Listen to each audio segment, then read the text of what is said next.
Et je voudrais profiter ici pour faire une révélation à mon tour. Vous avez vu... Camarades peuple d'Afrique, peuple de Côte d'Ivoire, le président Laurent Gbagbo envoie Katina Koné sur Afrique Média pour faire des révélations de malades, des révélations sans nul pareil. Chers camarades peuple d'Afrique, après la bombe de Robert Bougie, c'est maintenant au tour de Laurent Gbagbo, à travers son porte-parole Katina Koné, de lâcher sa bombe. On écoute cette vidéo, chers camarades peuple d'Afrique, attentivement. Et je vous invite à propager la vidéo, à partager partout, parce qu'ils peuvent supprimer cette vidéo. Partagez-la, chers camarades d'Afrique. La communauté internationale a dit non, qu'elle connaissait un autre vainqueur.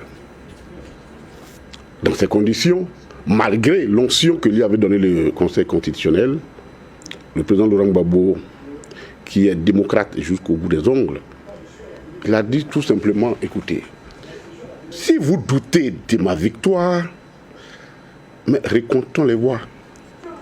Le jour où ils ont refusé de recompter les voix et ont préféré faire la guerre, Nicolas Sarkozy en question, c'est ces jours-là, s'il y a des personnes encore qui doutaient de la victoire du président Laurent Gbagbo, aurait dû dire, écoutez, cette histoire-là, je crois que c'est clair, c'est le monsieur-là qui a gagné. Parce que, qu'est-ce qui est plus facile que de s'asseoir, recompter, réévaluer le processus électoral, que de prendre, jeter des bombes. Mais l'importance dans ça, c'est qu'il était en arrière-plan, et c'est ça qui est peut-être, nous on le savait, nous le savions, mais c'est ça qui est peut-être l'élément essentiel, c'était la volonté manifeste de le tuer. Parce que l'expression vifrifier, il n'y a pas d'expression, ça veut dire le tuer. Et évidemment, je crois que Nicolas Sarkozy s'est donné tous les moyens pour le faire. Et je voudrais profiter ici pour faire une révélation à mon tour.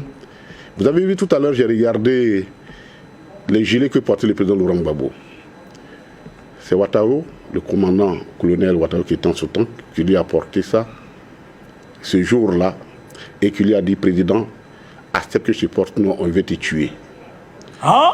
Je suis obligé de le dire parce qu'il est décédé, Ouattaro, et je ne sais pas si c'est ça qui a causé sa disgrâce. C'était un ancien rebelle, il était dans la rébellion, mais au moins j'ai le devoir, ici, comme je sais ça, de lui dire au moment où il est décédé, ne serait-ce que rappeler sa mémoire. Qu'effectivement, ça corrobore la volonté de les tuer. Et comme il était informé, c'est lui qui lui a mis ce gilet-là et qui lui a dit, président, accepte que je mette ça, lui prend le casque, parce qu'on veut te tuer. Donc peut-être qu'il y a une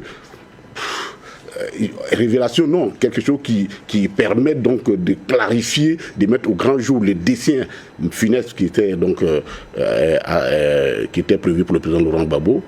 C'est cette déclaration révélée par Bourgi, à savoir que il fallait, Nicolas Sarkozy avait pris l'engagement de vitrifier le président Laurent Gbagbo et qu'il avait reçu mandat pour ça. Alors je ne sais pas quel mandat il a reçu, qu'il a demandé de tuer un président en exercice, mais c'est l'histoire, c'est des éléments importants, au moins ce ne sont plus les militants du PPACI, les pro-Gbagbo enivrés qui les disent, c'est le camp adverse. Parce que pour nous, notre adversaire, c'était la France-Afrique.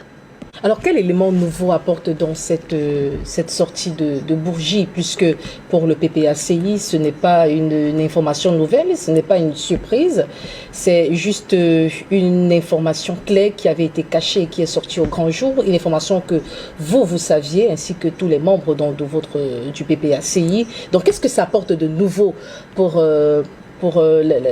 cette lutte panafricaniste? Alors, pour nous, ça n'apporte rien de nouveau, parce que, comme je l'ai dit, nous savions ça. C'est pourquoi, pendant 10 ans, nous sommes attelés à expliquer au monde entier que le président Laurent Gbagbo avait raison. Donc, manifestement, je vais dire, ça n'apporte rien de nouveau.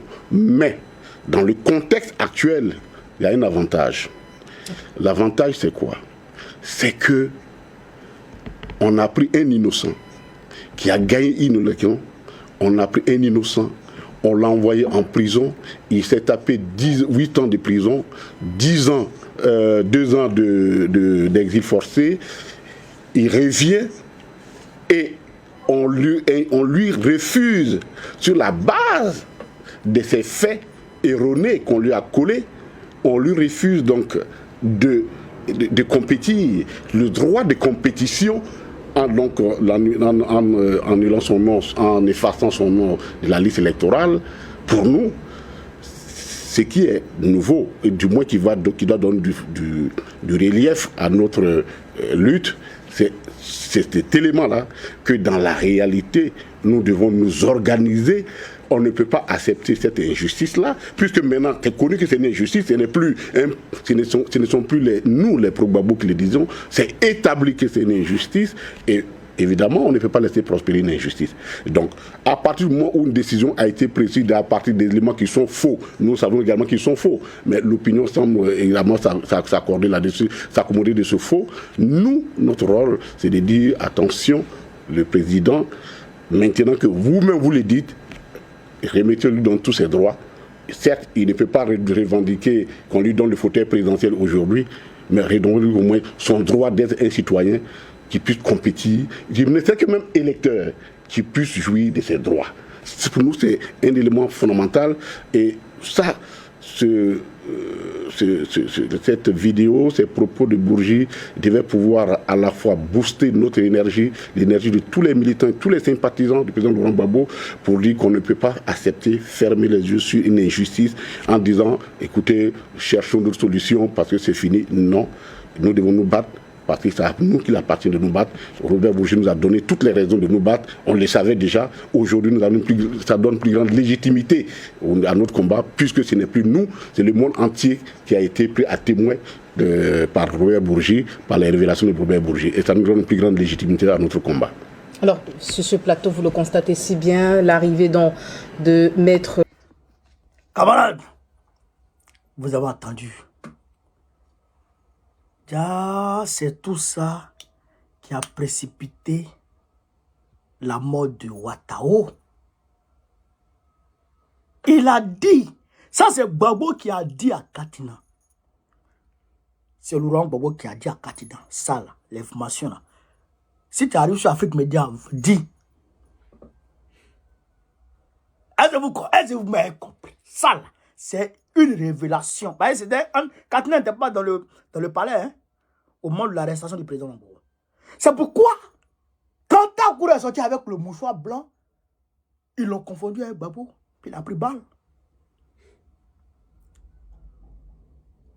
Mais quand il est sorti, mais comment il est sorti avec un mouchoir blanc, puis vous mettez balle dans sa bouche? On visait sa tête, sûrement. Et puis ça a pris sa bouche. Et il est décédé. Comment quelqu'un qui sort un mouchoir blanc pour dire « Je veux la paix », vous lui envoyez une balle. C'est que ça corrompt les propos de Bourgi. C'est pourquoi Ouattara a demandé à Sarkozy de porter plainte contre Bourgi, mais il ne peut pas. Parce que Bourgi a dit que je n'ai pas encore tout dit. Et Sarkozy même a décerné la Légion d'honneur à Bourgi. Et il était dans l'ombre de Sarkozy. Donc ça corrobore les propos de Bourgi.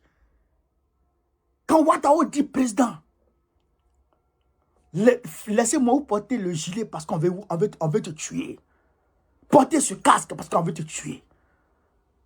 Président, portez ça parce qu'on veut te tuer. Je comprends maintenant pourquoi Soro Guillaume et Gbagbo sont ensemble. Je comprends maintenant pourquoi Soutou Soul, Gbagbo a tout fait pour que Soutou soit de prison. Je comprends maintenant. Parce qu'il faut dire que d'une quelque part, Dieu est passé par Soro Guillaume et Ouattao pour protéger la vie du président Gbagbo. Parce que c'est Soro Guillaume. Ouattao était sous l'ordre direct de Soro Guillaume. Il faut dire que, on ne dit pas que Soro Guillaume, l'information ne dit pas ça. Mais comme ils étaient, on peut faire un lien entre eux. On peut dire que, voilà.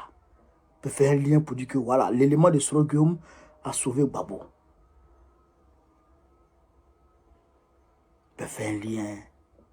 Mais en tout cas, ici, ce qui est clair, c'est que c'est Ouattao qui a protégé Laurent Gbagbo. Parce qu'on voulait le tuer. On voulait finir à lui. Camarades, Sarkozy était un assassin. Sarkozy, c'est un criminel. Il n'a pas eu de remords en tuant Kadhafi. Il n'allait pas en avoir en tuant Laurent Gbagbo. Camarades peu d'Afrique, je vais vous donner une information. Ce n'est pas encore officiel, hein, mais je vais vous donner une information. Le 18 octobre 2024, vendredi 18 octobre 2024, on va aller à la CPI.